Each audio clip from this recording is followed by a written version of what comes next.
afternoon and welcome to our first Remembrance Day Assembly at El Dorado Public School. Remembrance Day is held at the 11th month, at the 11th day, at the 11th hour. This is a time where we set aside to remind ourselves that we in the nation of Canada want to solve our problems peacefully without war. This is also a time where we want to remember the people who at one time fought for Canada and never returned. Their families never saw them again. There are certain symbols associated with Remembrance Day, just like there are certain symbols associated with other special days.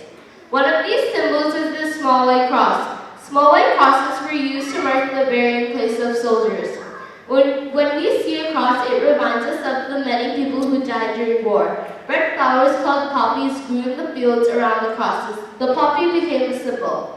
When you wear a poppy, you are remembering that Canadians do not want to solve problems by fighting.